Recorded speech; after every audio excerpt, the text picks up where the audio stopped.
इस मूवी में एक मैथ्यू नाम के लड़के को दिखाया जाता है जो कि एक प्लेन में होता है और हवाई अड्डे से निकलने के बाद वो अपनी बेटी को कॉल करता है जिसका नाम सारा होता है और वो जल्दी जल्दी कार चलाकर अपने घर पहुंचता है। इसके बाद उसे सारा की कॉल आती है जो कहती है कि मेरी मॉम के घर आ जाओ।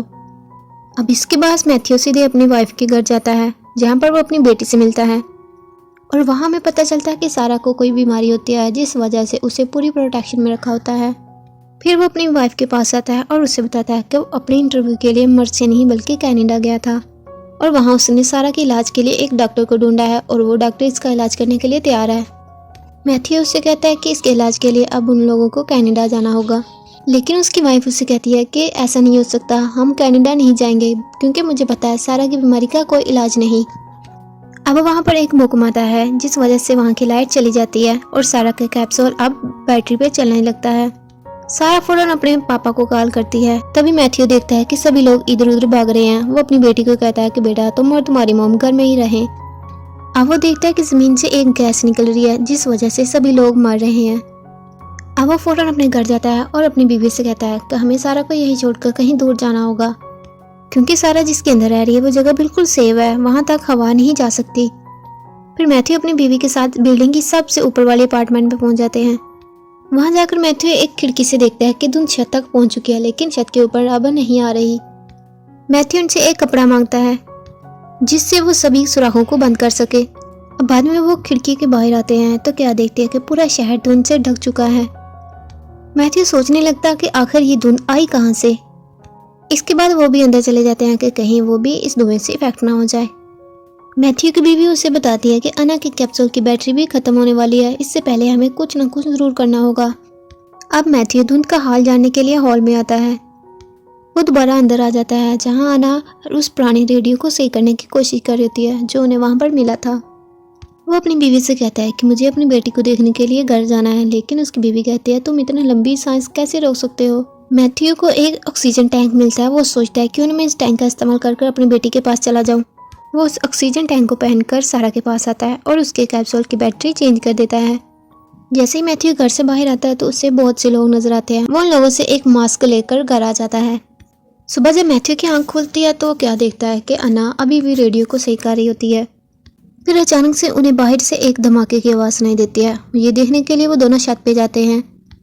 क्या देखते हैं कि सामने बिल्डिंग में आग लगी हुई है। अब वो दोबारा नीचे आते हैं और सोचने लगते हैं कि हमें अब यहाँ से निकलना चाहिए क्योंकि गैस अब ऊपर की तरफ बढ़ रही है। फिर वो दोनों अपनी बेटी से मिलने के लिए जाते हैं, लेकिन रास्ते में उन्हें एक कुत्ता नजर आता है जो उन दोनों के पीछे लग जाता है।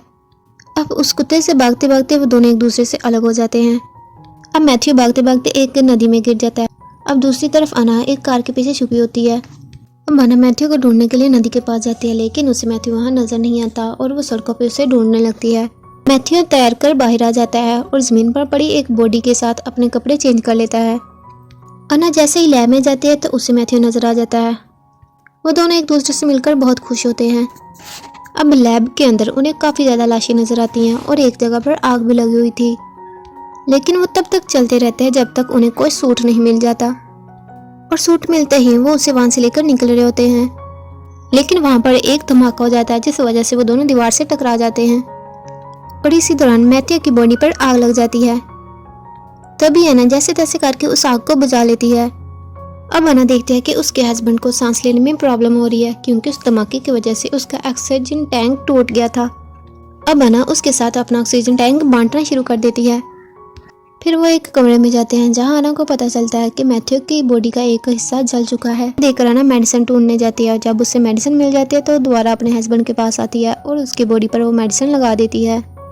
लेकिन जब जाने का टाइम आता है तो उन्हें महसूस होता है कि उनके टैंक में अब इतनी ऑक्सीजन नहीं रही कि वो वापस उसी बिल्डिंग में जा सके जहाँ से वो आए थे। और तभी मैथ्यू अन्ना को कहता है कि तुम यहाँ से चली जाओ और मैं अपने लिए कोई रास्ता ढूंढ लूँगा, या फिर मैं छत पे चला जाऊँगा जहाँ पर मैं महफूज रह सकूँ। पहले तो अन्ना मना कर देती है, लेकिन मैथ्यू उसे समझाता है कि जाओ, तुम्हें सारा की ज़रूरत है, और आखिर अन्ना जाने के लिए मान जाती है। और दूसरी तरफ मैथ्यू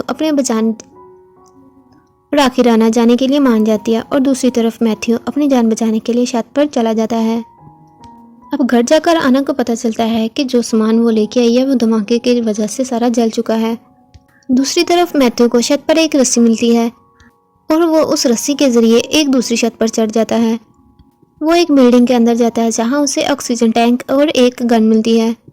वो ये सारा सामान वहाँ से उठा लेता है, लेकिन जैसे वो जाने लगता है वो उसे वहाँ पर एक पुलिस वाला मिलता है। वो पुलिस वाला उसे कहता है कि धुंध हर घंटे में बढ़ रही है। जैसे वो पुलिस वाला मैथ्यू को मारने के लिए गन निकालता है, मैथ्यू अपना मास्क पहनकर उसे छत के किनारे से धक्का दे देता है और वो पुलिस वाला नीचे गिरकर मर जाता है। अब आना को दिखाते हैं। सारा और आना वॉकी टॉकी के जरिए एक दूसरे से बात कर रहे होते हैं। सारा अपनी मोम से कहती है कि मोम, क्या अब हम मर जाएंगे? ये कभी ख़त्म नहीं होगा।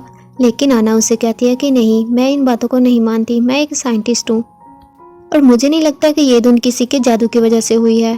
अभी वो बातें ही कर रहे होते हैं कि आना के फोन में आता है कि सारा की बैटरी अब ख़त्म होने वाली है, यानी कि उसके कैप्सूल की बैटरी ख़त्म होने वाली है। दूसरी तरफ मैथ्यू सड़क पर दौड़ा होता है। तभी अना उसकी बैटरी चेंज करने के लिए तैयार हो जाती है।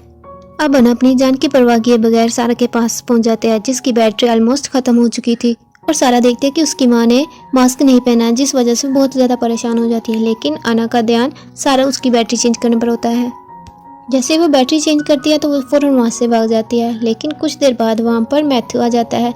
सारा उसे सारा कुछ बता देती है कि यहाँ पर क्या हुआ। अब मैथ्यू फ़ौरन से भागता हुआ सीढ़ी पर जाता है। वहाँ उसे आना बेहोश मिलती है। वो उसे उठाकर ऊपर ले आता है और फ़ौरन सारा को वॉकी टॉकी के जरिए बता देता है कि सब कुछ ठीक है। लूथरन बालकनी में जाता और देखता है कि धुंध ऊपर को बढ़ रही है और सोचने लगता है कि अब वो लोग यहाँ पर नहीं रुक सकते। इसके बाद मैथ्यू फ़ौरन सारा के पास आता है और उससे कहता है कि मैं तुम्हारे लिए एक सूट ढूंढने के लिए जा रहा हूँ, ताकि उस सूट के जरिए तुम्हें यहाँ से निकाला जा सके। और मैथ्यू को जल्द ही वो सूट मिल जाता है और रास्ते में उसे स्कूटर के साथ एक चाबी भी लगी हुई मिलती है। वो उस स्कूटर को भी ले लेता है। अभी मैथ्यू वापस आ ही रहा था कि रास्ते में उसका एक्सीडेंट हो जाता है। अब दूसरी तरफ सारा उसे कॉल करने की कोशिश कर रही थी, लेकिन उसकी कॉल नहीं लग रही थी। थोड़ी देर में मैथ्यू को होश आता है तो क्या देखता है कि उसकी बेटी उसके पास आ गई है।